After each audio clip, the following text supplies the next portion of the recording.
this evening and to listen to what I know will be probably a very interesting evening, not only in terms of the ideas that I think that I'd like them to talk about, and I'll get to that in a moment, but more in tune, I guess, to what is happening in Washington. Right now, in the last month, 6 weeks, we've had some very exciting times in D.C., and even this week, it was suspenseful, even if these two were about to, if they could even make it down today, because of the possibility of what might be happening out of the Fitzgerald investigation into the value claim case.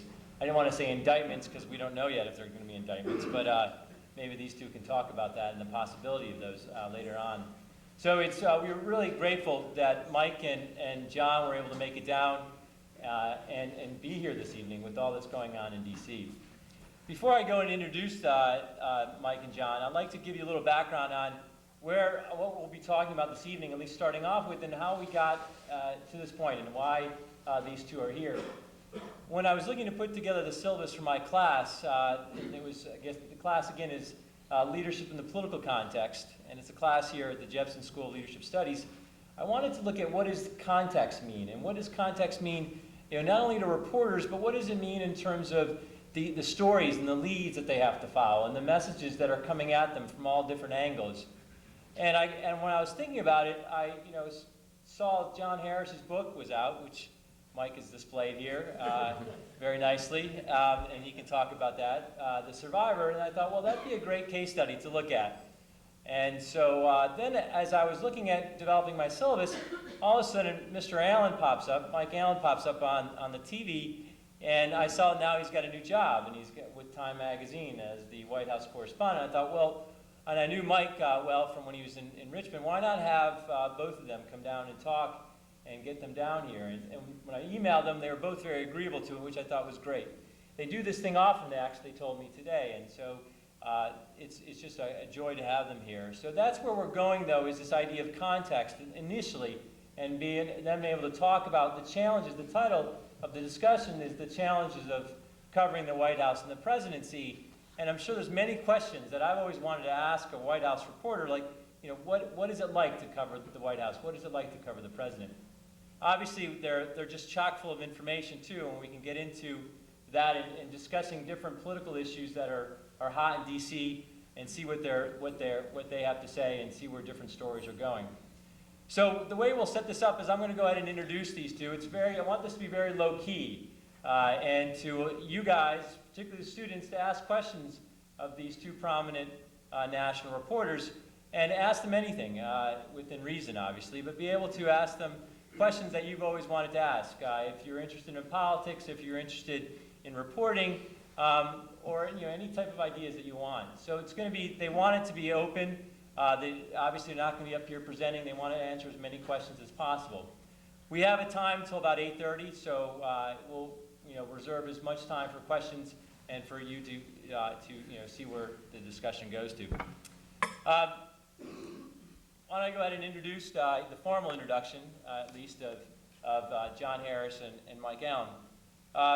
Mike I know well, actually, from the time when he was here as a reporter in the Richmond Times-Dispatch. In fact, I often tell the story when Mike has become now a household name, being on CNN and NPR so much, that I remember once having a beer with Mike Allen and him having to go cover snowplows here in Richmond, and when it was a busy snowplow day, a big snowstorm would come through. Now he's on to bigger and better things. But I've known Mike for several years, since I was working in Virginia, in Richmond, in politics. But he grew up in Orange County, California. He's a graduate of Washington Lee University from Lexington with degrees in politics and journalism. He's covered local government for the Freelance Star out of Fredericksburg, Virginia, and covered state politics and also snowplows for the Richmond Times-Dispatch. He's worked on several beats for the New York Times and also the Washington Post before joining Time Magazine this past September as White House correspondent. He's been on the news lately. Obviously, some of the stories have become fairly prominent, from Hurricane Katrina and even something with cronyism in the White House. And so he's been interviewed by NPR, CNN, and other primetime news shows. John Harris is the national political editor of the Washington Post. He's been with the Post since 1985 on a succession of political and national security assignments. He covered the Clinton presidency from 1995 until its conclusion in January 2001. His reporting on the Clinton administration won the 1998 Aldo Beckman Prize and the 2000 Gerald R. Ford Prize, the two leading professional awards for coverage of the presidency. Harris is the author of A History of the Clinton Presidency, which is right here, The Survivor, Bill Clinton in the White House. It's published by Random House. The book was a New York Times bestseller and won praise in the New York Times, the Los Angeles Times, and the Atlantic Monthly as the best book to date on the Clinton White House years. He is a panelist on the PBS program Washington Week and has appeared on such shows as Today Show and Face the Nation. He is a graduate from 1985 of the Carleton College in Northfield, Minnesota, with a degree in American history. He and his family live in Alexandria, Virginia. So thank you so much for Thank you for having us.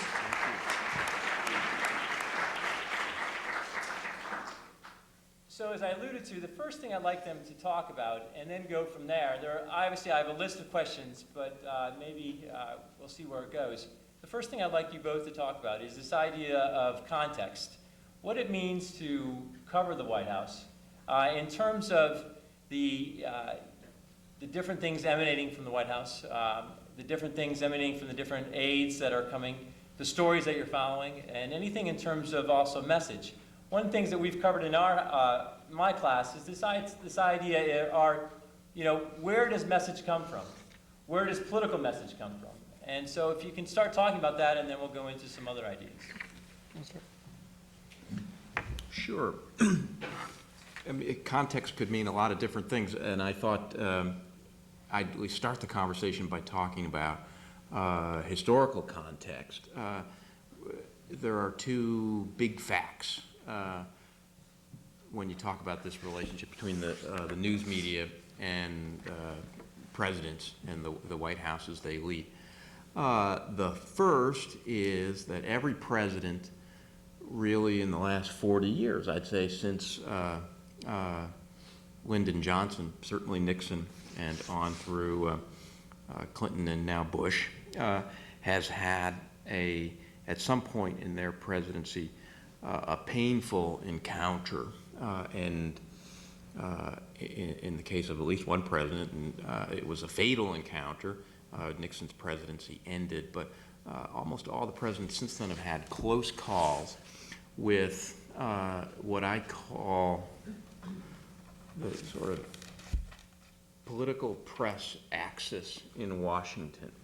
The sort of constellation of forces that includes our business, the news media, the opposition party, whichever party's not in the White House, and the sort of legal and investigative apparatus that is built up since Watergate, special prosecutors or independent counsels, and the congressional investigating committees. All these different forces have, over the last 30 years, historically been arrayed against presidents. Every president gets tripped up by either scandal, or if not scandal in the strict sense, a storyline, a controversy, a sort of public narrative about their presidency that ends up being very damaging. And you can all sort of recite the list as well as I can. Watergate brought down Nixon.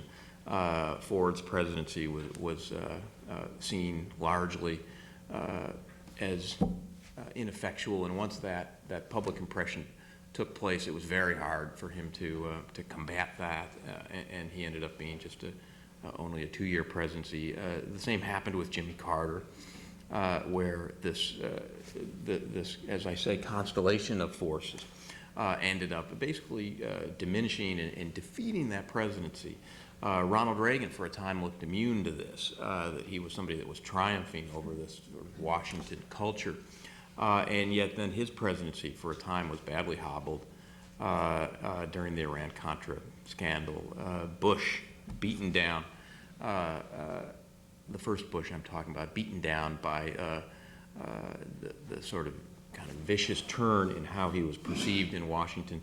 Clinton's presidency, the one I know best from covering it, nearly ended because of the various investigations which ultimately sort of morphed into the Monica Lewinsky scandal. Bush, 43, the current president, to my view, came into power with a very vivid sense of this historical context. And a lot of this was informed by his vice president, Dick Cheney, who had been in Washington for most of this time and acutely understood the ways that various Washington forces could damage and undermine and destroy a president. And they were determined that that this history would not fall on them, that they would transcend these forces that I'm talking about.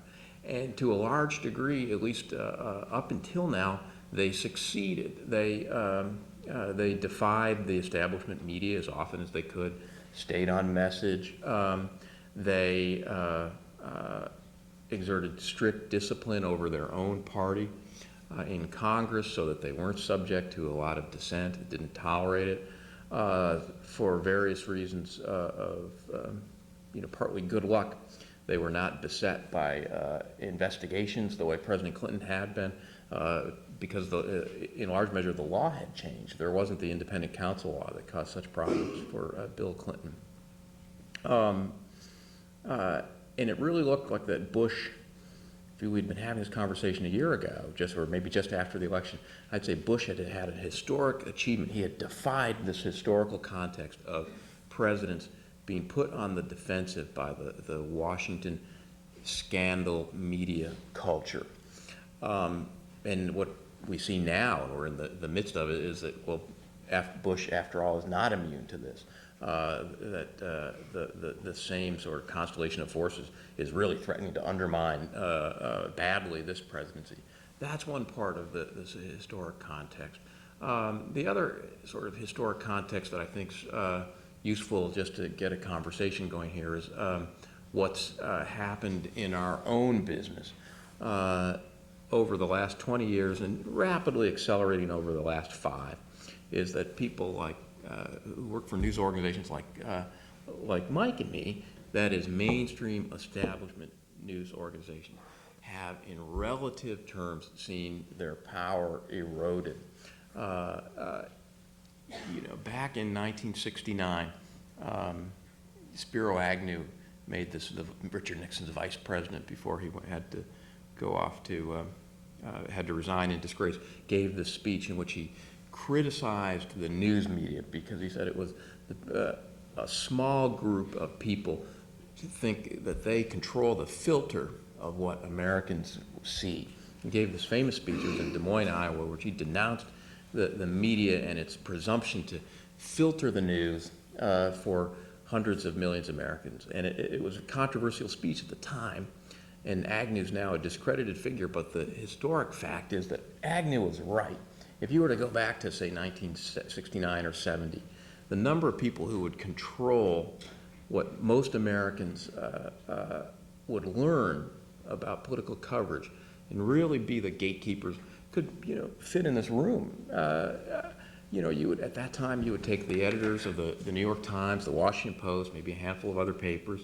You'd take the executive producers of the 3 newscasts and probably throw in Time and Newsweek. And there you would have it. That was power to set the agenda. And all political coverage, went through that filter, that prism. Now, it wasn't a conspiracy. People didn't get together and map out coverage.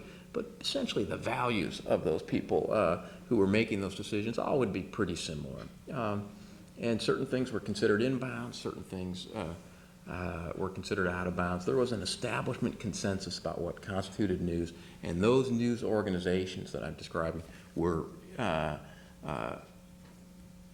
virtually sort of all powerful. Now what's happened is, that world just does not exist. We've got, who sets the agenda now? Well, anybody can set the agenda to some degree. we've got talk radio emerged on the scene maybe 15 years ago, cable television more or less at the same time, with only CNN then, but in the last decade we now have, half dozen different sort of cable news networks that are covering it. And then within the last, 6, 7, 8 years, the web means that anybody, any citizen that wants to, can at least potentially affect the filter. So that's like a relative decline in the influence of people like us. And in our own professional routines, we have to reconcile with that and cope with it. There's so many other different sources of information, so many other different sources of argument. A good example, we were talking before we came here about what's going to happen in the Valerie Plame CIA leak case, and we were talking about some website that's in the last couple of days has been breaking at least purported news about the details of this investigation. Rawstory.com. I don't know what it is. Or who does it. I'm sure I could find out, but I just don't. Anyway, the last several days they've had details about this investigation that are damn well interesting if true.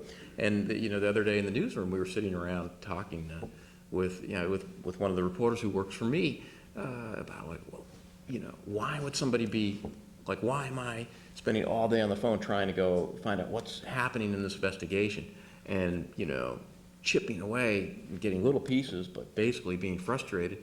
And yet somebody over at rawstory.com has this major exclusive. Look, how could this be? But that's a common reality in our business right now, that there are websites that can break news. An even more pervasive reality is that increasingly many citizens do not accept a sort of mainstream definition of news. And by that I mean, mainstream news organizations like Mike and I believe that, it may not be possible to be perfectly objective, but there is such a thing as sort of fair-minded, ideologically neutral news. And that we can bring, our worldview and our professional values and coming up with something that people could accept as truth, or the best, approximation of truth that a person can get to by reporting conscientiously in a given news cycle. Well, I think increasingly many Americans, possibly even most Americans, don't believe that. Like, well, I don't believe that there's any such thing as sort of like capital N news. People on both the left and the right are highly suspicious of that what they read in mainstream news organizations is fair, that it's comprehensive, that it's accurate.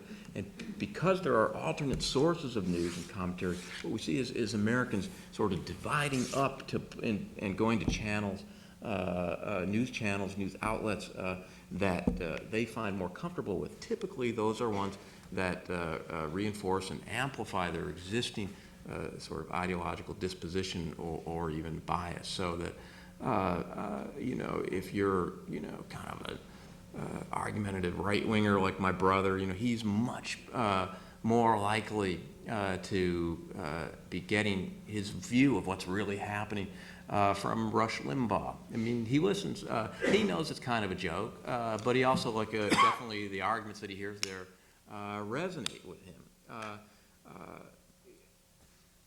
Reporters are long since accustomed to getting, mail and calls from what we sort of tongue-in-cheek call right-wing cranks. I get them from left-wing cranks. Yeah, well, that's what's happened.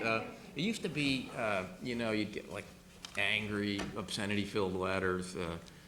Sometimes like. Who was that lady that started with an R? That's Reba Szymanski. She get got an email. It was horrible. Yeah, no, you'd get these letters written in crayon like 10 years ago, 15 years ago, when I would, then email totally changed that, and you'd get these nasty, irate things by email. Over, I'd say, the past 5 years, probably happened during the Clinton years, and particularly during the in the Lewinsky scandal. a lot of people on the other side became equally inflamed. So now if you're going to get a letter that starts out, you know, you so-and-so, you bastards, and, you know, why do you print lies? It's just as likely to come from the left as it is to come from the right. And people, like I say, are getting their worldview from just an infinite variety of sources, and typically gravitate to ones that will reinforce it. That's critical context for how we do our business. So anyway, with that, let me ask, because some of the things that John has stated is really where I'd like the conversation initially to go, and then I want everyone else to chime in and ask some question. Is you talk about this idea of ideologically neutral news, and how difficult is it, Mike, for you to start off looking to where a story is going and having so much come at you, and trying to, because you, like as John stated, there's so much out there today. One of the things that John stated is eroded almost, I put down fragmented, to the point where, you know, news, you can get obviously so many different viewpoints. To really come up with a story that has, with so much coming at you these days, to have that ideologically neutral news that obviously something like the Post and the Time magazine prides themselves on these days. That's a good question. And first, I want to thank Dr. Shields for setting this up. This is very fun for us. Thank Dean Ruscio for being our host, and thank all of you for coming out. I know some of you have to be here, but not all of you, so we appreciate that. Maybe you guys don't know that the Jepson School is like very widely referred to, respected, quoted. A lot of times when I'm reading, either whether it's a scholarly article about national politics, which I would not be reading, or a journalistic article or a book, you'll often see the Jepson School mentioned. So you're at a very special place. Dr. Shields was talking about ideologically neutral news. And whenever I go out and talk to people, they always ask about the bias in the news. And working on the other side of the table, that always surprises me, because we don't feel it so much, but we know that our customers, our readers, our viewers do feel it. The reason that it's not hard to do a fair story is that we spend as much time talking to one side as we do to the other. And we know the best arguments. If President Bush is giving a speech, I know absolutely the best arguments for the case that he's making, and I know every hole in what he's saying, either how it's different from what he said before or how maybe the numbers don't add up. And a great example of this was about a month ago when he said in a speech that that the government had foiled 10 terrorism plots. And this was something new. It's, as you guys know, if you watch any C-SPAN at all, the president's speeches tend to reprise a few certain themes, and we'll maybe get into this in a little while, but it's part of his message delivery, and he uses the presidential podium to drive a particular message. And so the speeches are often quite similar. For instance, he gave a speech today that was almost identical to this one that he gave, where he mentioned that the government, as part of its success in the war on terror, had foiled 10 terrorist plots. Now, unbelievably, the White House does not seem to have anticipated the fact that reporters would say, "What are the 10?" And so he gave the speech in the morning, and at Scott McClellan's televised briefing around lunchtime, reporters asked him this, and he said, it's classified. And he mentioned one or two. He's like, "We can't tell you." Well, of course, it made it look like Bush was making this up. And so that afternoon, they scrambled to put together a list of 10 plots. And a sign that this list was put together completely on the fly is that it didn't include some ones they actually had foiled. For instance, one of his reporters, Peter Baker, pointed out to me that the shoe bomber, Richard, what's his name, wasn't on it. Richard Reed, thank you, wasn't on it. And then there were some on it that you couldn't say they were foiled, because they were never, they never got to that state. So this is a case where the White House totally got behind itself. But we have people out there who help us watch his speeches, whether it's the Democratic Party or a liberal think tank or whatever, who will help you check the facts in his speech on the fly. And because we're hearing both sides, if you're covering the Bush campaign, you're going to spend just as much time talking to the Kerry campaign. So between those two things, it's a lot easier to be fair.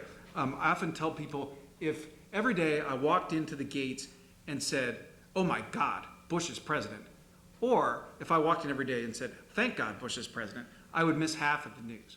And so what you have to do is be receptive to what they're telling you, but then also be willing to check it. Now, second thing about doing a fair story is the different sources of different sources of news are going to come at things from very different perspectives. Even a news magazine and a newspaper, both of which try to give you a fair version of the news. We don't have a distinctly conservative slant or a distinctively liberal slant, but some publications were. So what I'd urge you to do is not only have more than one source of news, but also know where that source of news is coming from. I had something, everybody knows that Fox News is perceived to be conservative, but I had something very shocking happen to me today, because they say they're fair and balanced, and I like to give them the benefit of the doubt, and they have some good reporters there. But Booker from there today asked me if I knew she was running out of people to put on to talk about the leak case, because nobody knows anything. And so they just run through people, and they have to fill days and days and days of this. And I said, I gave her, she wanted to know reporters who could come on and talk about the Fitzgerald case. And I said, well, I have a liberal journalist for you. And I gave her the name and number of this dude, John Byrne, who runs Raw Story. And he's dying to get on TV, and he's always upset that he's not being credited for his stories. And she kind of sheepishly said to me, okay, do you have any conservative journalists? And that was a real eye-opener to me, because it's the kind of bias that you don't think exists that blatantly. So it's important to know your outlet, where you're getting news. And as long as you're getting more than one, they'll either balance each other out, or you'll be able to discount it for what's happening. Now, what's happening with the polarization that John talked a little bit about, people splitting up into these two camps, is you have this unusual phenomenon of people wanting to, seemingly wanting to read things that just bolster their own views as opposed to challenging. So rather than reading Time magazine, where in any given day you might, if you're red state, red-blooded, red-meated conservative, you might get something that you would really like eat up, or you might get something that would really annoy you. Those people seem to more likely want to watch O'Reilly, where they will get what they want all the time. Dr. Shields asked about message at the beginning. May I continue John's thread for just a second on context? And John talked about historic context, the context of our business, and if I may just finish that little trinity with immediate context. What else is happening in the world at the moment that the president is doing something? Now, every Friday, they give us the president's schedule for the week ahead, and it's called the week ahead.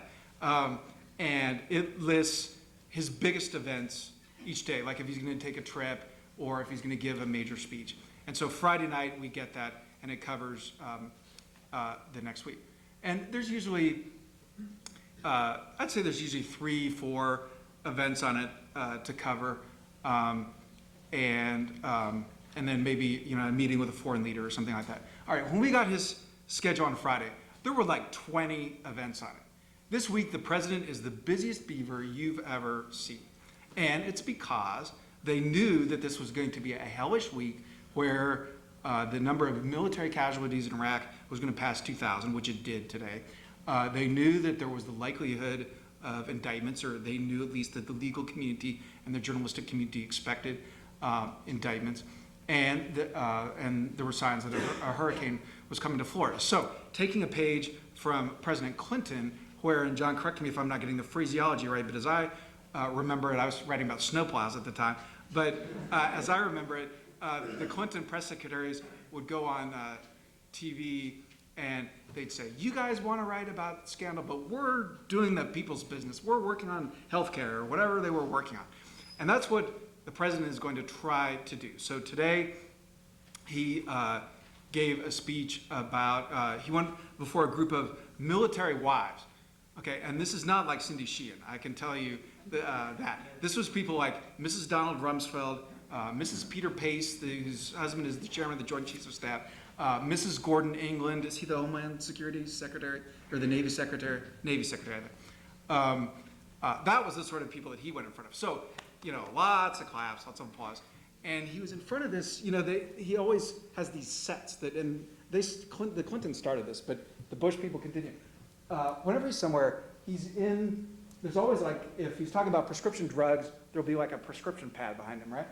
And when he went to Mount Rushmore, we were joking the night before, we ran across Karen Hughes, and we teased her, and we said that she'd probably put a poster behind him that said Mount Rushmore.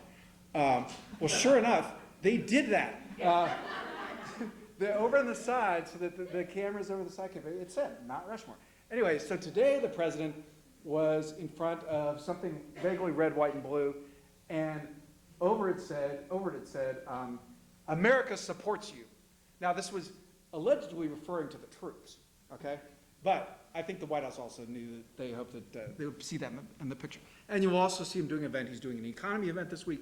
He's going to Florida to visit the hurricane. He's still making up for Katrina. Constant, somebody said that it's like he's the FEMA director, right? Remember when Rudy Giuliani, every time there'd be a water main would blow out, he would go and visit. That's how Bush has become to try and make up for Katrina. And he's going to Norfolk to give a speech about the war on terror. It'd be kind of interesting to see how that plays in the Virginia political campaign, to have him down there at the peak of that. And he's doing one or two other things. So when the White House planned this out, they were thinking, what else is happening in the world? How can we make him look busy? Now, a pollster, a Republican pollster, Frank Luntz, who had breakfast with some reporters this morning, made the point that the White House is right, that there's other things happening in the world. The problem is, all of them are things that make Bush look bad, whether it's Iraq or gas prices. And that's where he has a challenge in dealing with this immediate context. It doesn't matter how many backdrops you put up, you're not going to keep indictments from dominating the news. Now, you guys may know something different about this, but there's a lot of indications that they moved up the announcement of the new Federal Reserve Chairman, the Alan Greenspan successor, just to try and get them through Hell Week a little bit, because it was something that they clearly had planned to do later. They're dealing with such a difficult political context that an actually fairly high-level person who certainly knew better was musing about what was going to happen this week and said, the good thing about indictments will be it'll take attention off Harriet Miers and give her a chance to prepare for her hearings so she'll be able to make a better impression. That's how bad their context is. John, you covered the Clinton years, and your paper ran a story today similar to something that Mike was talking about, this idea, and in fact, there's a faculty member here on staff, Dr. Wren, who has an article that talks about this idea of a leadership and the difference between leadership being historical and the more immediate context. So it fits nicely with what Dr. Wren has stated. But your paper today, John, ran this article talking about, are they maybe using a model drawn from the past in terms of dealing with scandal? Is there any comparison here now with what the Bush administration, what Mike has set up, given the knowledge of what happened during the Clinton years and how they might be handling it, do you think? Well, there's obviously some comparison, but there's some real differences as well. When I covered Clinton and the Lewinsky scandal broke, and there was instantly a lot of media commentary about the presidency could literally be days away from ending. Sam Donaldson went on the This Week show and predicted that Clinton would resign by the end of the week, and he was later looked foolish on that, but he was to some degree in that hyperventilated atmosphere, really reflecting the conventional wisdom in Washington. So a week went by, and what happens? Clinton's polling numbers went up. That's one way to maybe Bush should have an affair or something like that. It could help. Clinton, Clinton succeeded in surviving that year for a lot of different reasons, but ultimately he succeeded because the country did polarize, but it polarized to his advantage. You know, when that scandal first broke, you know, and Clinton, of course, went on TV and did that famous scene where he wagged his finger and said, "I did not have, you know, sexual relations with that woman, Miss Lewinsky." You know, that was untrue, obviously. And, you know, Clinton later said, well, you know, I really regret misleading. But the fact is, he's, you know, in private settings has acknowledged that he didn't really regret misleading, because he felt like if he had told the truth when that story first broke in January 1998, in that hyperventilated context that it would have been so inflammatory that he might well have been forced to resign by his own party. So, look, we just, you know, this is too dire. We can't handle this. By lying about it, the country sort of had a chance to sort of digest what was going on, and then and sort of divvy up sides. Which side are you on? Are you on the side of Ken Starr, the prosecutor, and the Republicans in Congress who wanted Clinton gone, or are you on the side of Bill Clinton? You know, ultimately that division was worked to Clinton's advantage. It was 65–70% of the side were with him. And he was, you know, sort of tying this back to Bush, he was able to make the case that, you know, there wasn't 75% of the people who approved of his affair, but there were, you know, on balance felt that his leadership was, you know, satisfactory for the country, and that if they had to choose between Ken Starr and Bill Clinton, they were on Bill Clinton's side. Bush has a problem doing that, it seems to me, because his whole political model that he's followed for 5 years has not really been organized toward kind of maximizing his, you know, his approval rating. I think, you know, you could say it's a positive fact about him. It's an admirable trait of his leadership in some ways, that he really doesn't chase approval ratings. You know, he's been content to lead doing what he thinks is right, as long as he's at 50% or even in the high 40s. That he is not somebody who chases polls. He apparently operates under the assumption, like, if I act boldly and decisively and seen as a strong leader, ultimately I'll have the support of the country. And he's less worried about how he's doing on any day-to-day basis. You know, only 35% of the people right now approve of Iraq. It's a huge majority against it. But having pursued that strategy of saying, look, as long as I've got my conservative base behind me, well, he's in an acutely vulnerable position when things go wrong. And right now, that's what we're seeing. That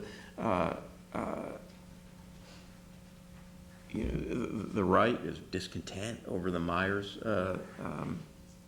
nomination. They're demoralized by scandal because their leaders on Capitol Hill are both under sort of ethical clouds, in particular DeLay. So if you've got the sort of breakup of this conservative base, and you've had a president who hasn't particularly over 5 years spent that much time kind of cultivating the middle, or being seen as at least you know, an acceptable figure among Democrats rather than a figure that Democrats have come to loathe, it's much harder for him to do what Clinton did, which is sort of make this a popularity contest and put his 65% approval rating up against whoever the opponents are. So yes, Bush would obviously want to change the subject and be seen as focusing on people's business rather than being diverted by scandal. But you know, he'll be living with the consequences of a style of politics that he's waged for these past few years. Mike, do you think that the Bush presidency will be as adaptable as the Clinton presidency was to the scandal? If scandal starts enveloping Yeah. DC, I mean, what do you think about that? No, that's a fascinating point, and we haven't really tested the president's nimbleness, because one of the qualities that people like about him is how he sticks to what he's saying. His people call it his steadfastness. And they long ago calculated that it was more important. I asked them one time about what he was going to do about affirmative action. And it's a small example of what they applied to almost every issue. They decided, in figuring out what he was going to say about affirmative action, that it was better for him to stick to what he'd said in the past than to say anything that would reach out more toward the middle, because they thought consistency was an essential part of his brand, and that people liked him even though they disagreed with him. And sure enough, you look down in these polls, and John, tell me if you disagree with this, but Bush the whole has always been more than the sum of the parts. He's always been more popular than people's views on particular issues. And it's why I think a lot of people underestimated his strength in the 2004 election, because we looked at external events, we looked at where he was on issues, what he'd done in issues, we looked at where the electorate was, and we thought that he was going to have a real challenge. Instead, he wound up winning both the popular and electoral vote, which the sort of ghost of 2000 really permeated that campaign. And even though they didn't need to, his people really, really wanted to win the popular vote. And they believed strongly that if they could get 51%, they could do anything. And this gets us back to context again. I'm thinking about the news conference the president had on Thursday, November 4th. I think it would have been 2 days after the election.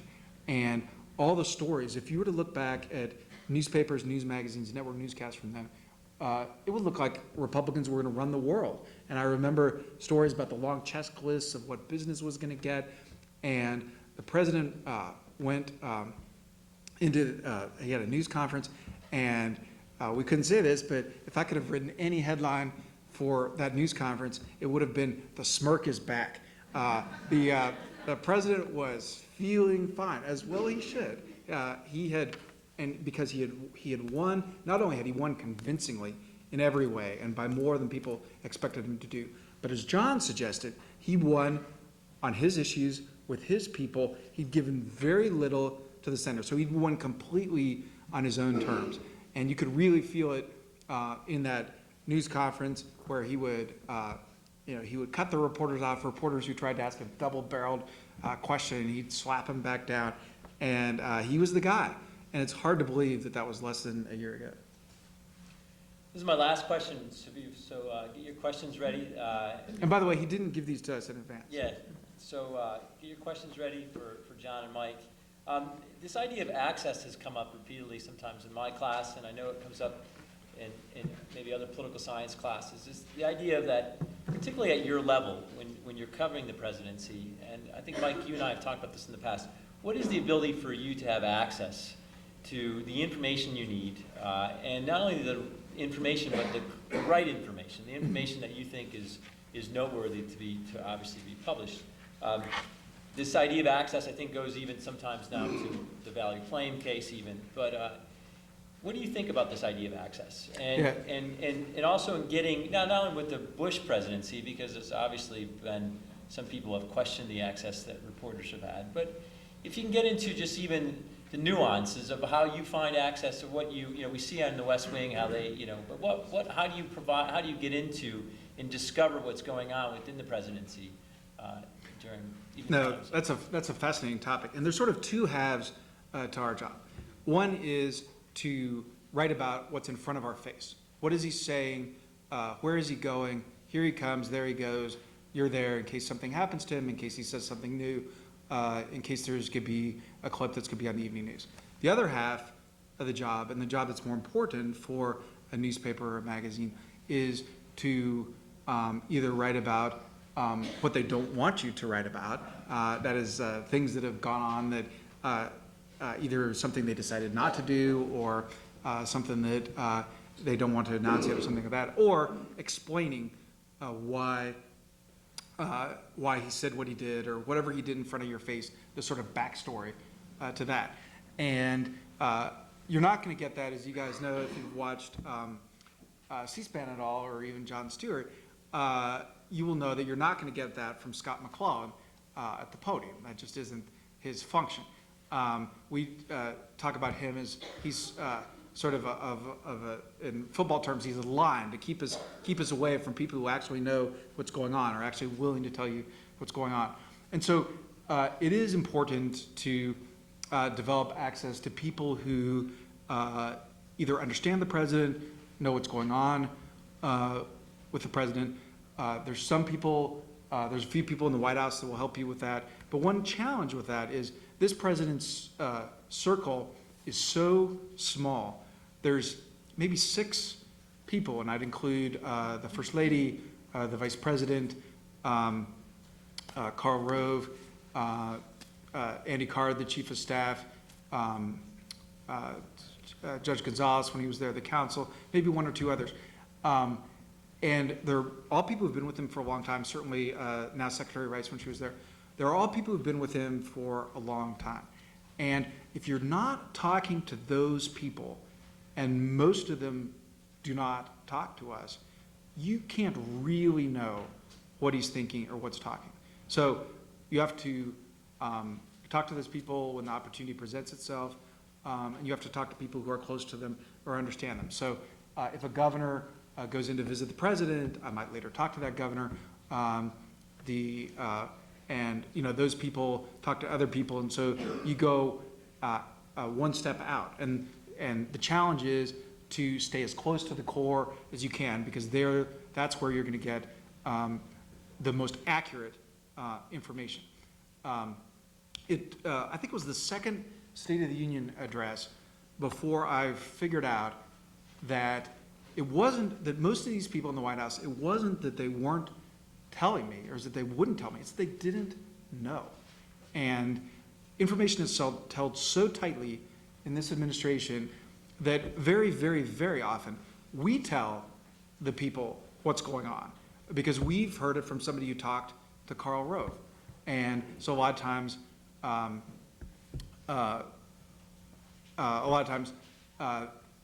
the people even one step out will not realize what's coming down the road. Now, people always wonder, does the fact that you depend on this access, does this cause you to sort of write the administration spin or whatever, or to be a friendly reporter? Early on in my time at the White House, an extremely shrewd reporter for the Wall Street Journal told me something I've never forgotten. And she said, if you just write what they want, they don't have to deal with you.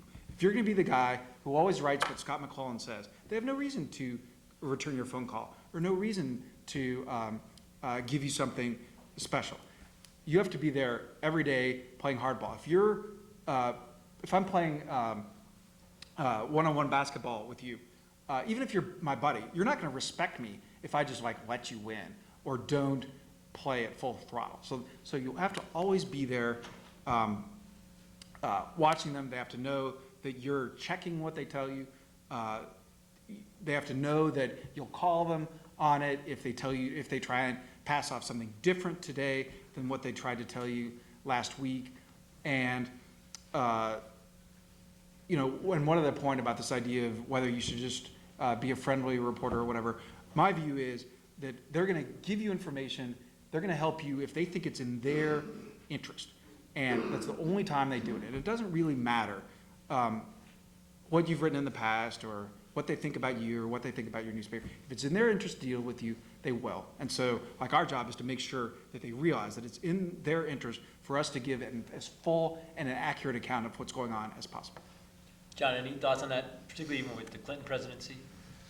The Clinton, well, first off, just to echo Mike's very sensible comments, and because the Bush White House is so disciplined and so frustrating to reporters, or at least they had been disciplined. One sense is in the middle of this storm that discipline's eroding.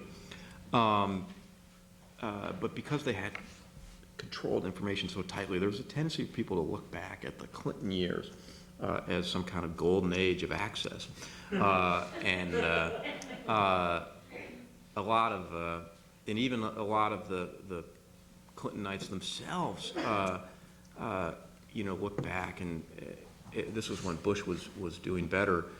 They'd look at Bush with envy. It's like, you know what, damn it, that's what we should do. They stiff you guys, and we tried to play ball with you guys, and their way works, and we were suckers. I've had that literal conversation with, Mike McCurry and Joe Lockhart, both Clinton White House press secretaries. All I can say is, that's not really how I remember it. All White Houses will try to control their message,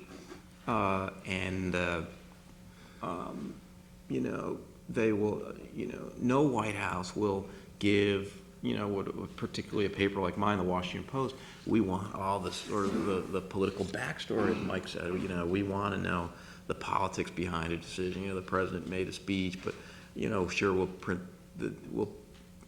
print some quotes from his speech, but what we really want to know is why did he give that speech, and what was the polling that led to this decision being made, and so forth.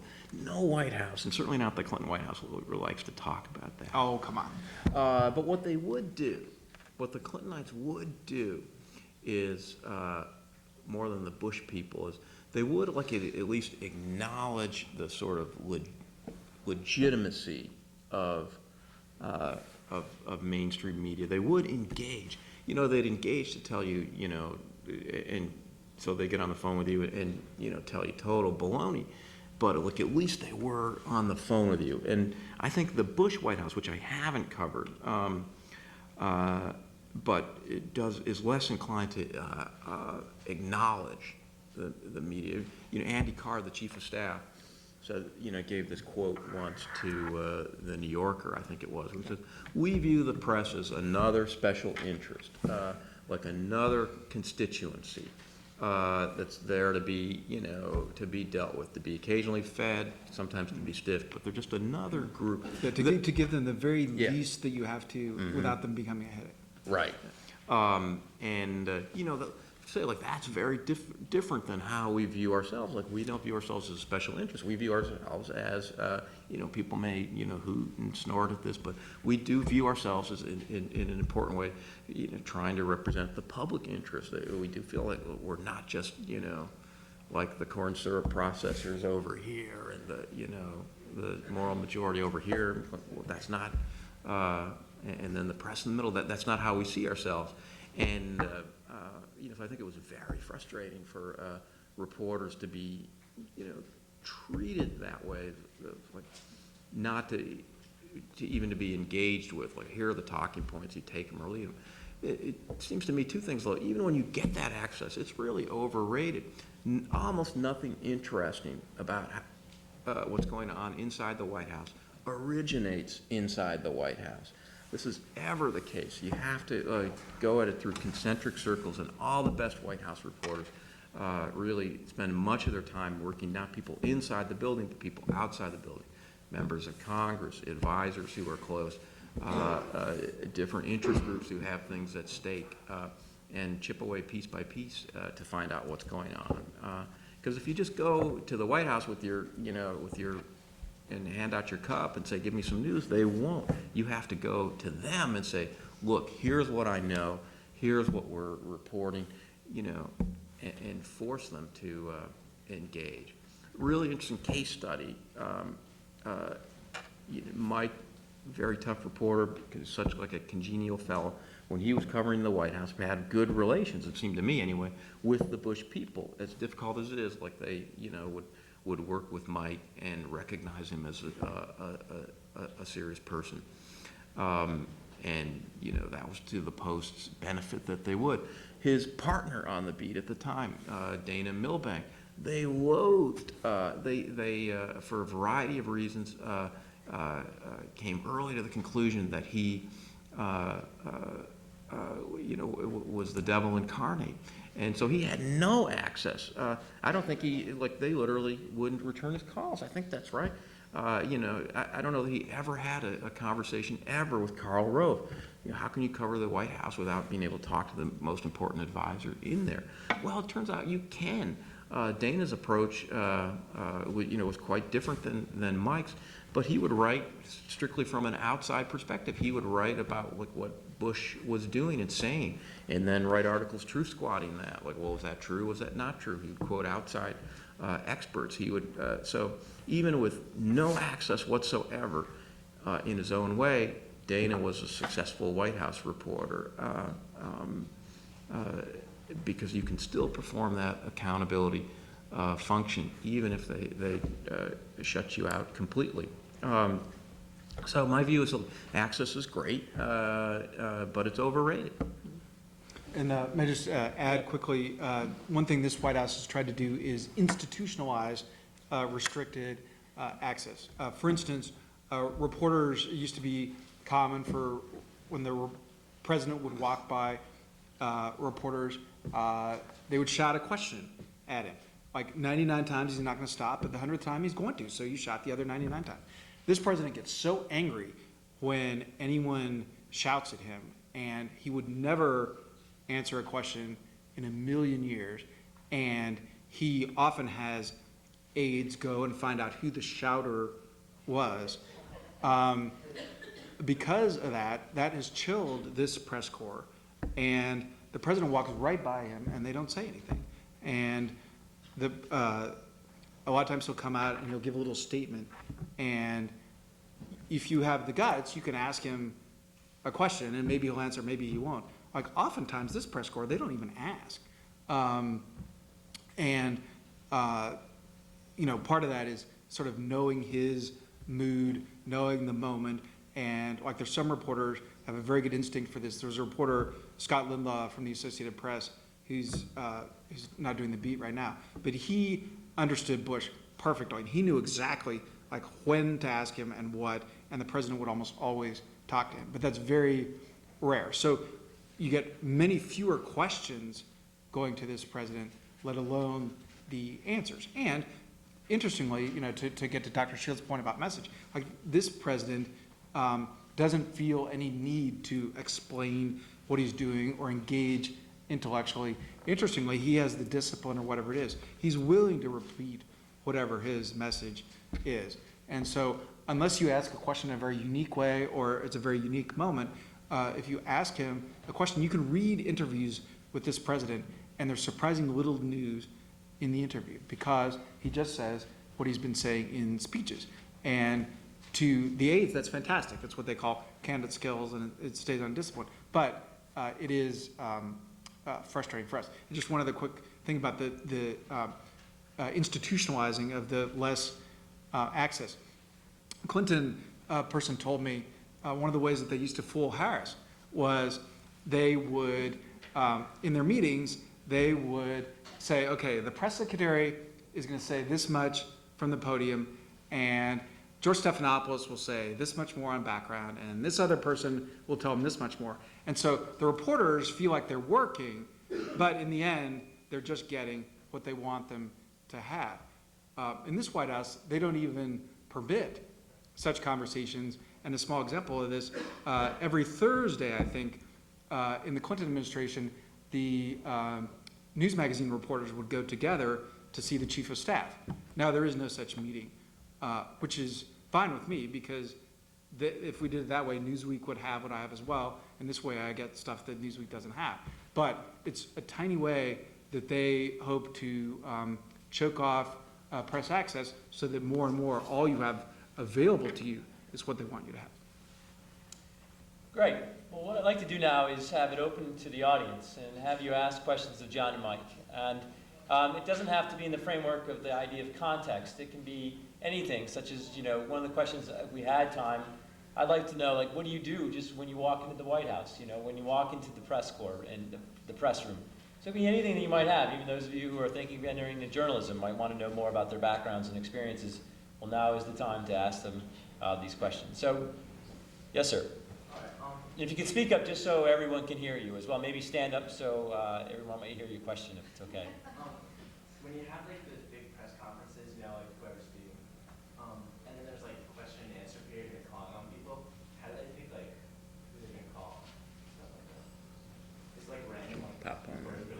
it's more of an issue with Bush. Yeah. It's a fascinating question you asked because it's become very regimented and very predictable. I think all presidents going back at least to Reagan and perhaps before have had a seating chart on the podium so that they can know where to call on. And but there was a certain randomness about it during the Reagan years. Women reporters thought that if they wore red, that they would have a better chance of being called on. With President Bush, there's a list that he pretty well sticks to. Now, in most, I don't, correct me if I'm wrong, but I think this is not unique to Bush. Like most of his appearances where he's taking questions, like with a world leader or something like that, he'll just take like 2 questions. And the beauty of this setup for the White House is that there's the illusion of access. People see him on television answering questions, being asked questions. But if he's only answering 2 questions, they know exactly what they're going to be. It's going to be a question about the guy standing next to him and whatever is happening in the world. So right now, obviously, if the president did that, he'd get a question about indictments and a question about Harriet Miers, or maybe a question about Iraq. So that's one way that the White House controls and can prepare for things. Now, your question was about the more formal news conference. This president has had by far, the least of any president since records have been kept. But when he does it, he follows a fairly rigid format. He starts by calling on the wire services, and then he'll call on each of the networks, and then the newspapers, and then maybe 1 or 2 others. Occasionally, he will deviate from that. One time, at different times, different reporters are being punished. A reporter, David Gregory from NBC, is often being punished, and then they make up with him. And one time when I was being punished was during a East Room, when they were having an East Room press conference, and they put me in the front row, and then he didn't call on me. And it was an unbelievable diss. It was like the first time the Washington Post had not been called on at a primetime news conference since like 1930 or something like that. And nobody was, I really wasn't sure why. Like there were a few things that I had a guilty conscience about, but I wasn't positive why. It turned out it was a story, it was a stupid thing. The president was announcing his prescription drug plan, and I'd gotten a copy of it the night before. So I wrote everything about his plan in the morning paper. And then when he announced it, like there was nothing new to say. And so we wrote a story, and in retrospect, it's so obvious that it's embarrassing, but it was new at the time. We wrote a story about how this plan was designed to benefit pharmaceutical manufacturers and insurance companies. Anyway, he was so angry about that story that he punished me by not asking this question. But then at an event later, like when he was coming back, you see him on the lawn when he's coming back on his helicopter from Camp David. He normally doesn't take questions there. He took like a question, and then he called on me so that like the staff, our colleagues would know that I was out of trouble. Yes, sir. It seems that since the Nixon Watergate scandal, there's been an increased concentration on process rather than policy.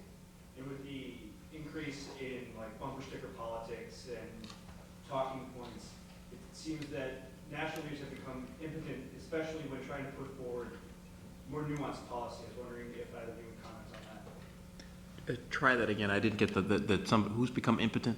National leaders have become a little impotent trying to put forward nuanced policy. Well, Clinton wasn't. No, I'm sorry. You can throw that song out there.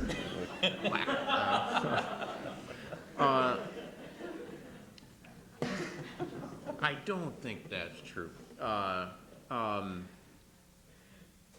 You know, anybody that goes back and looks at the Nixon tapes knows that was like not a substantive, policy-driven, nuance-oriented, you know, White House. They were there on those tapes, fulminating against their enemies in the press and against the, against the Jews and against the university presidents. And I mean, it was an administration that was organized around abuse of power to the extent that I think it was a historical anomaly. It is true that the triumph of the sort of media and the larger Washington culture in Watergate did lead to an emphasis on that, and some would say an overemphasis in scandal coverage and in process coverage more broadly in the years since. But without trying to sound like a Boy Scout about this, I do think that first off, there's a lot of policy coverage and probably more detailed and more thorough now than before of policy in the most news organizations do. And I do think that most presidencies are organized around policy as much as they are around politics. If you get to like why people go into politics, usually they start with like some very core convictions that drive them. And I do think that all White Houses are political, but almost all presidents also have a coherent sort of worldview that they are trying to advance, and that those ideas are the strongest driving force in politics, and why people get involved at the activist level, and the strongest driving force is about behind organizing campaigns. I just don't think things are as dire as suggested by your question. But he's right that in a national campaign, there's no reward for intellectual rigor. I think you'll agree with that. I don't agree with that. No. All right, take another question. I don't agree with that. I mean, I do think in the closing days of a campaign, that is not the time to begin, a nuanced conversation about how you want to cut entitlements or something like that. No, I think all my candidates have 3-point plans. John's have 20-point plans. Maybe I'm naive. I told you. Yes, sir, and then we'll come over here. If you look back at the Clinton administration, one person that always seems to have fairly unfettered, tight access to the president the whole time was Bruce Lindsay. Mm-hmm. And if you look at Bush, at least until recently, it's Karl Rove that appears to have been, at least on the White House staff, the closest over time. How would you two, and it might take the two of you together, compare their roles in the White House as they worked for? Right. I mean, I know enough about, I think, even the Rove part of this to know that that comparison is not especially apt. Those two guys were not comparable at all in their roles. What Bruce Lindsay was somebody who had been close to Clinton for 2 or 3 decades, and with whom Clinton felt supremely comfortable just being around, and with whom Clinton felt comfortable him knowing, the kind of all the plumbing of his, political and personal life, who raised the money, just like he really did serve as like a personal counselor, and whenever there's like a delicate problem, from time to time there would be in Clinton's, either personal life or in his past, Bruce was somebody who was seen as so discreet and so much a part of the Clinton circle that he could deal with that. Carl is, and Mike can expand on this, but Carl is similarly close in that Bush trusts him, but Carl is there supremely in a political role and again in a policy role.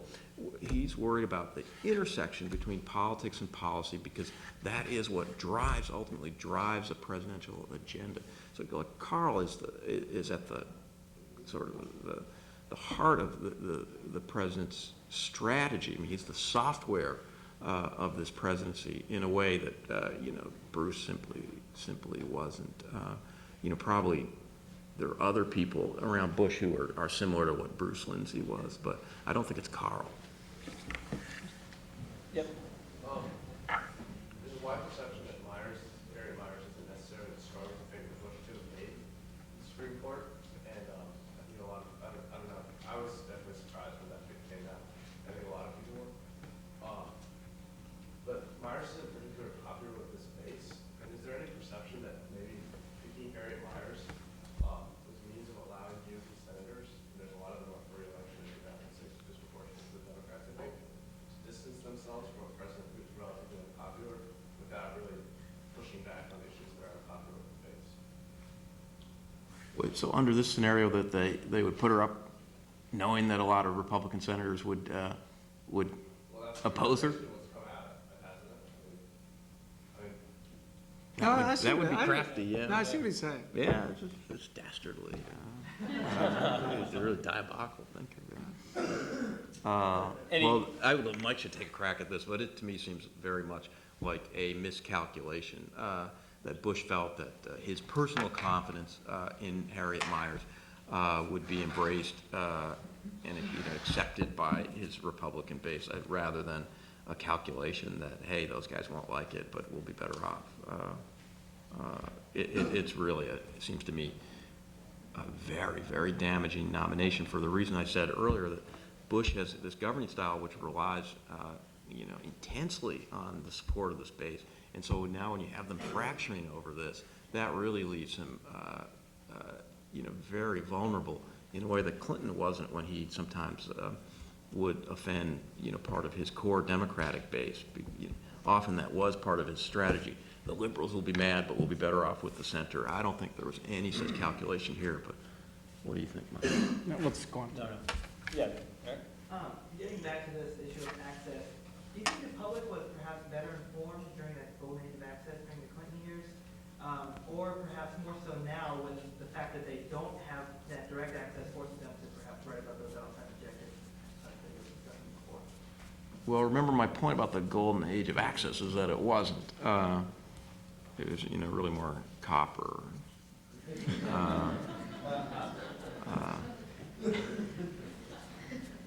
I don't know. I mean, it'd be interesting to hear Mike on this. I just don't think that.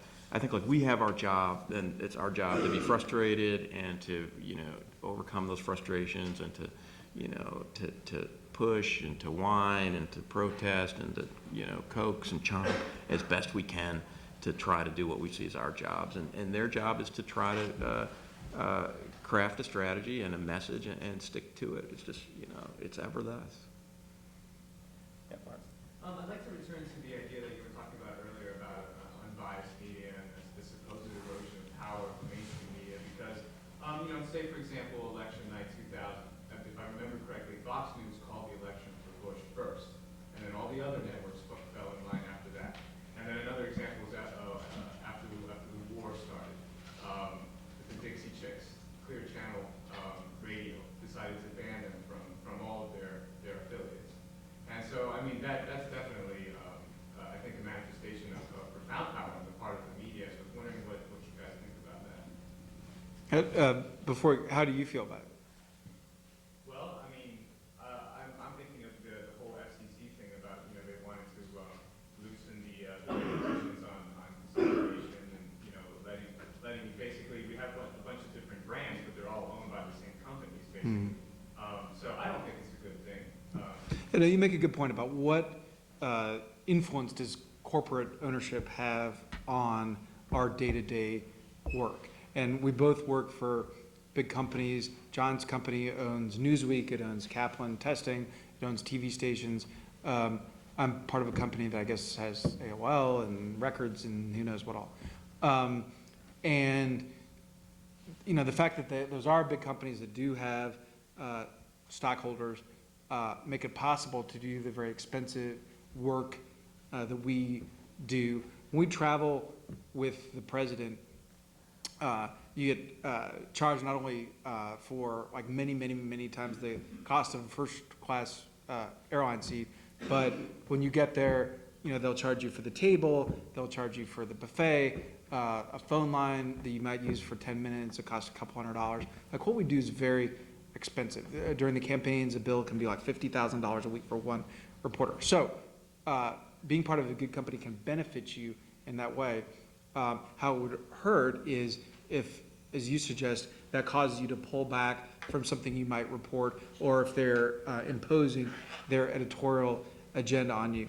And I can speak only for myself, who's worked for large companies for a number of years, and I've never had anything that I wanted to write that I was unable to write because of some corporate agenda, or anything that was pushed on me to cover because it was something that was important to that company. I'm not saying it never happens. There's certain issues involving the networks that have not been covered on the nightly news, which is interesting. I've never had any personal experience with that. But just to the sort of blue-collar guy typing the words that you're going to read, we don't feel that. It's true, and I just don't think you could credibly argue, even though there is consolidation in the media, that it's led to some kind of ideological conformity. I mean, there's so many more outlets now than there used to be, and there's just simply no way of controlling. And even your two examples showed that they could cancel each other out, Right. I mean, again, as an example of sort of mainstream power being, being challenged and reduced in, I think, a way that on balance is sort of beneficial.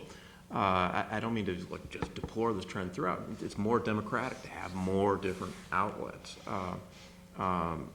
The problem is we don't necessarily always have equivalent responsibility with more outlets, but take the whole thing in the 2004 campaign where CBS, at one time the most powerful news organization, aired this really irresponsible, shoddily reported story about Bush's, his National Guard history. In the earlier era that I described, if that story had been in the 1968 election, well, it would have been, it would have been this dominant event. It probably would have sunk a presidential campaign. In this case, it sunk the career of the guy who aired it.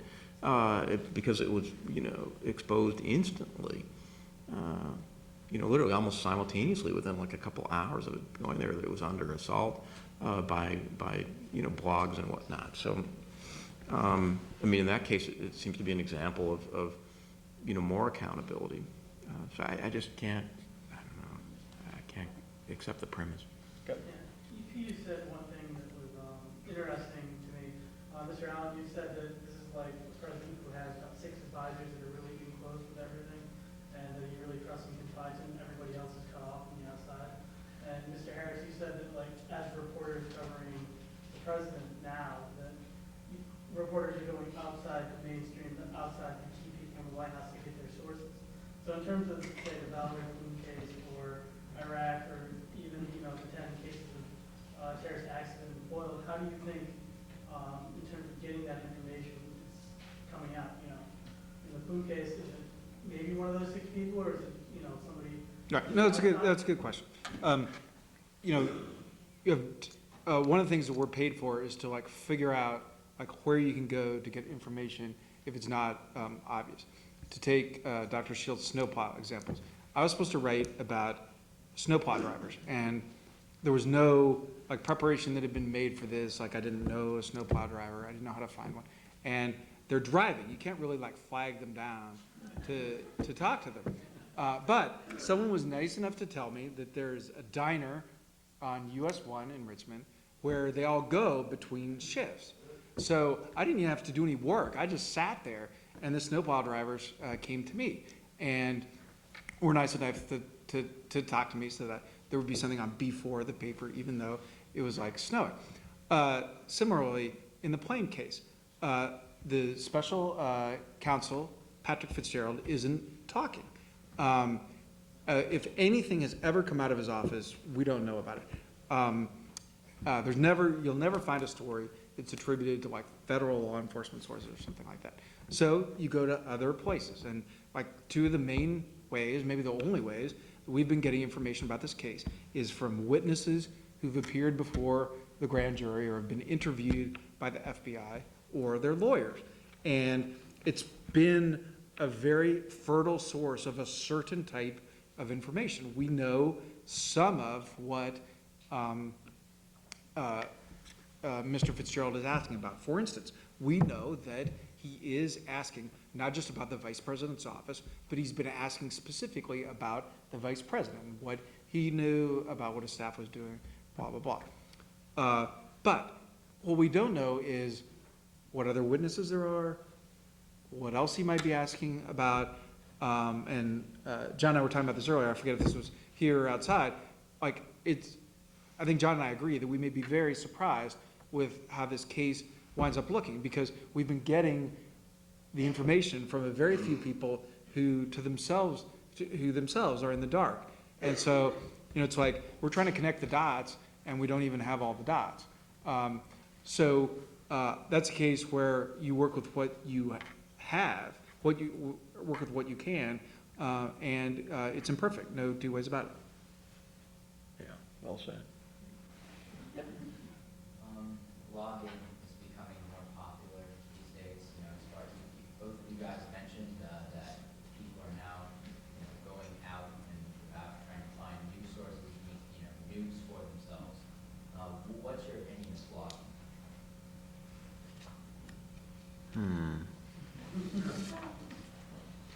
Well, if you sign on to my website, johnfharris.com, Amazon.com. No, I don't know. I am really, the historic sort of like fact of people having access to information, having access to sort of promoting it and putting, facts and arguments and commentary, out there on display, like that sort of, like that's, I think, like a huge historical circumstances, like the democratizing of information. I think that's obviously irreversible and on balance laudable thing. Like the specific blog craze, I do wonder whether, in a few years, it's going to seem like the low carb diet or something like that, or like long sideburns and they just go out because a lot of it's boring. You know what I mean? Like, who gives a damn what you think? It's like, or maybe, or you have something interesting to say 5 times a day. And, how would you, you just can't be deluged that often. And there's something kind of narcissistic about it.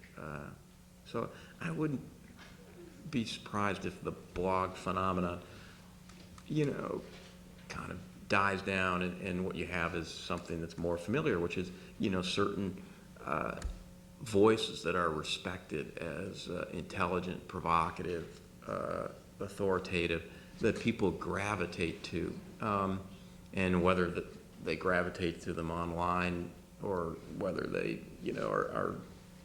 our traditional journalistic voices will become kind of irrelevant. Andrew Sullivan is a blogger, I guess, but basically he's a pundit, whether you're reading him on, WashingtonPost.com or Time.com or at AndrewSullivan.com. He's valuable to the extent he has something interesting to say. But, a lot of the sort of blog phenomenon, this is just boring to me anyway. Another, in the back. You both mentioned the idea of ideologically neutral news. What exactly would you characterize that or the values? Yeah, I can answer that. What you're reading in the paper is the most coherent assemblage of the facts that I can gather about a particular thing, and it's not seen through the prism of my thinking that Bush is a great guy or that Bush is a not so great guy. So our product is going to be imperfect. There's always going to be something that we don't know about why something was said or not said. But the defects that occur in the coverage will not be because I'm a Republican or because I'm a Democrat, or because I love Bush, or because I hate Bush. Does that answer your question? Okay. How difficult was that for those in the audience that might be thinking of going on into journalism? How difficult is it to remove, it's a great question, how difficult is it to remove yourself, your own values, particularly if you have some sort of political leanings in starting off young? One thing, and I want John to answer this because I sort of answered this before, but one thing that helps is most people, there's very few journalists who start from the position of like being passionately, wildly right-wing or passionately, wildly left-wing. We tend to be centrist, solution-oriented, and so that sort of helps us to keep the car sort of like in the middle of the road. But I totally agree with that. It's like most of us do have the kind of souls of analysts and critics and carpers rather than the souls of advocates and sort of passionately committed people. And it's just, I think a lot of us do come at it sort of temperamentally. It's easier. We're always accused of bias by like people who are like themselves, like foaming at the mouth, like with anger or bias. It's like, oh, we should be more like neutral like you. But to me, it's like not even like exclusively or even principally about, like where you come down on a liberal or conservative side. What I mean by sort of ideologically neutral news, what I mean is like that news that's presented with the belief like that there are sort of ascertainable, relevant facts out there about which people could agree, even if they're going to argue over the implications of those facts. And what troubles me about this long-term trend that I've described of people getting news from places that cater to and amplify biases is it tends to, like, the belief in facts as having value by themselves seems to really be diminished, that everything is like a weapon. It's either going to be a weapon for one side or a weapon for the other, and that it's kind of untethered to like any sense of consistency or intellectual honesty, or like the willingness to like see like gradations of doubt, or to acknowledge that the other side is like just comes at this from a different perspective as opposed to coming at it from a corrupt perspective. Like, well, yeah, and this word corrupt made me think that there's not something hidden about what we're doing. That I pointed out to you, if you read the Weekly Standard, or read the New Republic, or read the Wall Street Journal editorial page, or read the Nation, like know where they're coming from.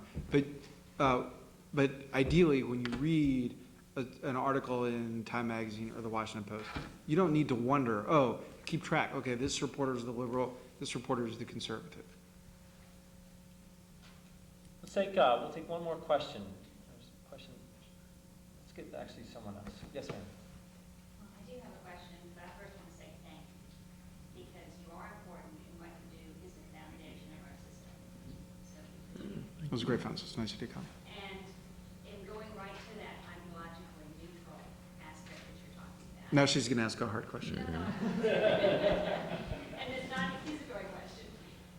It's not just a polarization, it's a balkanization of the news sources and the information and the media, and we're complicit in it and what we want to hear. It's also a level of acerbic, caustic, disdainful input of information. Is there a role for the media to play in bringing this to a higher plane and trying to present this much? Can you help us with this? well, we Saviors. can try, because a place like the Washington Post is like that's what we're dedicated to. It's like the idea that there is like such a thing as like as factual, fair-minded presentation. And I mean, really the only way we can do it is like by, you know, the sort of power of example. I mean, the question is whether whether we're still relevant anymore in this. You know, I think the term you use is that it's a balkanized environment, everybody in their own camps, I think is very much accurate. And so I think for a variety of reasons, the future of like establishment mainstream news is clouded. You know, like our readership is down. I mean, a lot of that's due to, you know, the web and so forth, because people don't get the print edition, they get it online. But for a whole variety of reasons, whether they're places like the Post, the Times, Time Magazine, whether we're going to exist in the way that we did, you know, for the past 100 years or so, I mean, to me, it's like a very much open question. Yeah, I mean, I think our role is to sort of, in this sort of new technological age, to try to vindicate the old values, which I think are aggressive, neutral inquiry, you know, fair-minded presentation, mature judgment. You know, I think that's what we can do, try to do. In the spirit of your question, I'm going to give you a contradiction, which is that one thing that you pay for when you buy the Washington Post or Time Magazine is you pay for somebody who's sifted through the conspiracy theories and you know, crazy things with no foundation. And so in that sense that we do like elevate the information. But I will also say that it's not our job to water down what's actually occurring like in a campaign or in Congress or in the government. And so, you know, we would hope to reflect the people we're covering. And if they're caustic and acerbic, that should come through in our copy, although hopefully when you get a publication like ours, you also get some context to that, and you don't have just two people shouting at each other, but you also have the interposition of some of the like actual facts that John talks about. Well, I'd like to thank, one last question, I'd have to go with Dr. Stutz, sorry. I just want to ask, a lot of your language is kind of corporate branding language, staying on message, and Mike, I think you even referred to the Bush brand. And I'm wondering,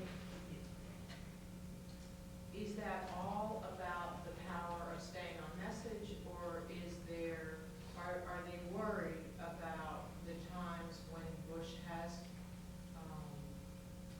appeared more in a less scripted way, that he doesn't fit the brand, or he somehow isn't capable of responding appropriately? And Yeah, the that's second part of that question is, if Rove and or Cheney get pulled out of the group, you know, what happens to the brand?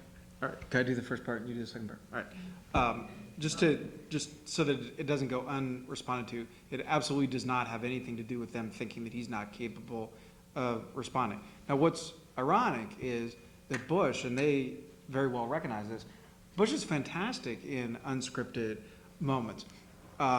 Bush as a regular guy, as you know, the whole like cowboy shtick, like that's an essential part of his popularity.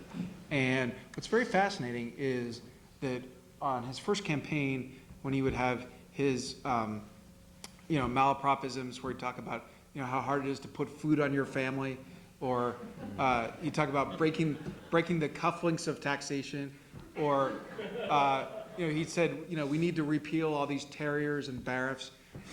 We would write stories about that, and we would think it hurt Bush, but his people believed very sincerely that it helped him, that it made him seem more normal. And there was a movie came out that I would recommend highly to all of you. It would fascinate you. It's called Journeys with George. It's by a filmmaker named Alexandra Pelosi, the daughter of the House Minority Leader, Nancy Pelosi, a Democrat of California. And she was on the president's plane, working for NBC at the time, and she had a high-8 camera with her, and she recorded him in unscripted, unguarded moments. And when some reporters, academics saw the film, they thought, oh, this makes Bush look like a chucklehead, right? But his staff saw it and actually liked it because they thought it actually contributed to this idea that he could relate to people and he wasn't a stuffed shirt or whatever. Now, to answer Dr. Stutz's question more specifically, we were using that language because that's how they think of it. And they think about their message for the day. They think about how the president is perceived. And what's important is consistency. And so they know that if this president goes out and talks to us casually, that there's only so far that he's going to go, that he's going to be, that he's going to come across as, the sort of maybe Texas thing or whatever. And the people, one thing that I want to be sure is clear to you all is that the people who are doing this believe in him very sincerely, and they believe that what they're selling or that what they're portraying or what they're offering is real. It's not like they're trying to take the president out and make him look like it's someone that he's not. Their job is just to amplify and make sure and try to the degree that they can, ensure that he's covered in a way that is flattering and that reflects those values that they think are appealing to people. Good. Did you want to answer the second part of the question? If Karl Rove and others are taken out of the picture, what will happen to that? Well, I just think you cannot overstate the peril, not just for Bush's White House, but for the conservative movement right now at this time. This is an insight that really is not from me, but from one of the reporters I work with, Jim Vandehei, who says, look, there have been no two people more instrumental to the building of a conservative movement. That is, so the coalition of interest groups, business and ideological, contributors, and actual politicians. Then Karl Rove, the president's chief strategist, and in the Congress, Tom DeLay, who has more than anybody been sort of the quarterback of that Republican majority in Congress. And their careers are both obviously, sort of shrouded right now in quite a lot of doubt. And it seems unlikely that DeLay would return to the majority leader. We don't know what's going to happen to Rove, but we'll probably find out this week. The presidency, and Clinton did show this, like the presidency is a resilient institution as long as you have that platform. Bush can probably come back. He has infinite ability to sort of change the subject, try to refocus the agenda. But to do it without Rove is really a huge thing, because I do think that Rove is the software of this presidency, and I think in combination with the problems of DeLay, you could say that the two of them represent the software of the conservative movement that's been so powerful for the past decade. It's a really, really big moment, I think. All right. Well, I'd like to thank Mike and John for coming. Thank you all.